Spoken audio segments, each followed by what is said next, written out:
আমার মেলা দিনের খায় সেই বিপ্লবের পর থেকে যে যাত্রাবাড়ি যে মাদ্রাসা ছাত্রদের নেতৃত্বে বিরোচিত প্রতিরোধ হয়েছিল না, যে প্রতিরোধকে হাসিনার বাহিনী পরাস্ত করতে পারে নাই, সেই প্রতিরোধের যোদ্ধাদের আমার মাদ্রাসার ভাইদেরকে আমি আনা ভালো মন্দ খিলামু। তো ওই যে 22শে ডিসেম্বর না কত তারিখে যেন আপনার দিছে না, ওই দিন বঙ্গমাতা ফজিলুদ্দিন মুজিব মিলনায়তনে আপনারা আমার মাদ্রাসার ভাইরা আপনারা আসবেন, আমার ক্ষুদ্র ভ্রাতারা উঠে আপনাদের মাদ্রাসায় যে দাওয়াত দিয়ে আসবেন, আবারও কোনো অসুবিধা নাই, সবাই আসবেন। আর উঠি ওই বঙ্গমাতা ফজলুদ্দিন মুজিব মিলনায়তনে উঠি প্রথমে জিয়াফত হবি। আজ যেদিন রেকর্ড করেছি না সেদিন প্রথম আলোর সামনে গেল হচ্ছে জিয়াফত, দেখেছেন? দেখেন রক্তের বিনিময়ে আপনাকে বসাইছে চেয়ারে, আপনি সিচুয়েশন বোঝার চেষ্টা করেন।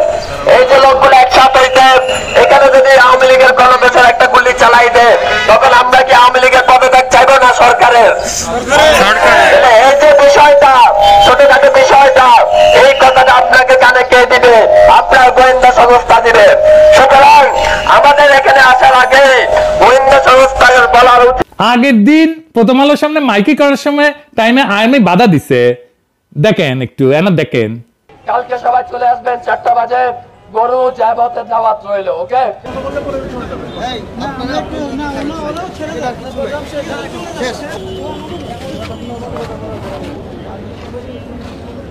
আর্মির ভাইয়েরা কামটা গেলে ভালো করেন নাই, কোন সহিংসতা তো করে নাই, তাই না? বাধা দিতেছেন কেন হাসিনার ঠোলার মতো?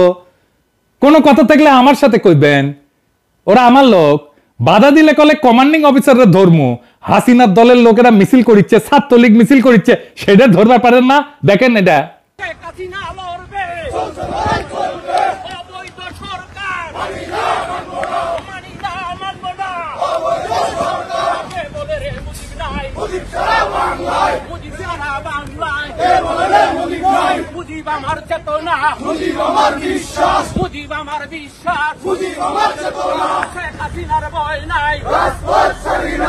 দেখেন অফিসের সামনে হোন্ডার গুন্ডা এনা মিছিল করিচ্ছে।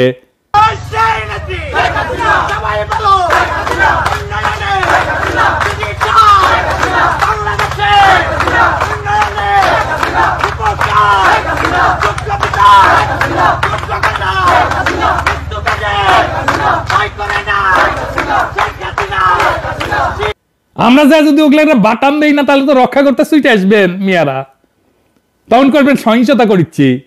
সব হ্যাডম হাঙ্কারে ছেলেগের সাথে, তাই না? আপনার কাছে জেনারেলরা তো পাশা বন্ধক দিছে ইন্ডিয়ার কাছে, তাই ইন্ডিয়ার এস্টাবলিশমেন্ট রক্ষার জন্য কুরকুরাচ্ছে আপনাদের।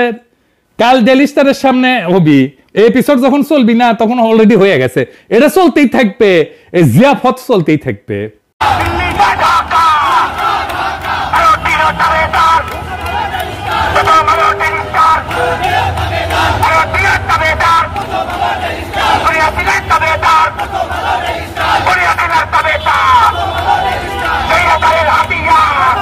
যাই হোক, ওই দিন আমার ক্ষুদ্র ভ্রাতারা হাড়ি পাতিল লাকড়ি নিয়ে আসবে, মিলনায়তনের মধ্যে 10টা গরু জবে দিব, জবে রান্না হবে, উঠি তারপরে খাওয়া দাওয়া, তারপরে কাওয়ালি, হ্যাঁ, এরপরে যেটি ইন্ডিয়ান দালাল তার অফিস, এরপরে যেটি ইন্ডিয়ান দালাল আর তার অফিস, তার বাড়ির সামনে গরু ফেলমু আর জব আর জিয়াফত।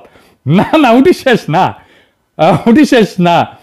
এরপরে তানমিন মোকাম্মেলার ফারুকিরে যুগল নৃত্য করামু। হ্যাঁ, ধানমন্ডি 32 নম্বরে মুজিবের লেসপেন্সারদের ডান্স করেছিল না 15 আগস্টে, উনকা কইরা লাইভ করমু। এটা হবে আমার প্রিমিয়ার মহরত। আর ব্যাকগ্রাউন্ডে গান বেজবে, গান ওই যে আমাদের বিজয়ের সঙ্গীত সাকবুম সাকবুম, এডিটর সাহেব গান লাগে দেন। ফারুকি স্বাগতম। ফারুকি জিতে যাবি পাবলিক প্রোগ্রামে, আমাক আগে এনে জানাবেন, একদম মিচ্ছে এনে আগে জানাবেন, উঠি জিয়াফতের কর্মসূচি দেবো। প্রফেসর ইউনুস এত হাউস করে উঠলিছে ক্যাবিনেটে উপদেষ্টা করে, প্রফেসর ইউনুসরে আমি তো রেসপেক্ট করি, তাই না? উনার হাউসের একটা মূল্য আছে না, তো উক তো খাটি রাঙ্কের করাই লাগবে, কি কন? ওক 5 কেজি গোস্ত দিবেন, পুরোটা খাওয়াবেন, আর তারপরে ড্যান্স, এডিটর সাহেব পার্টি সং দেন, চিল্লাবি, পারুকি ড্যান্স দিবি, আর পিস থেকে চিল্লাবি, পারুকি ভাই ঝাঁকি হবে, ঝাঁকি।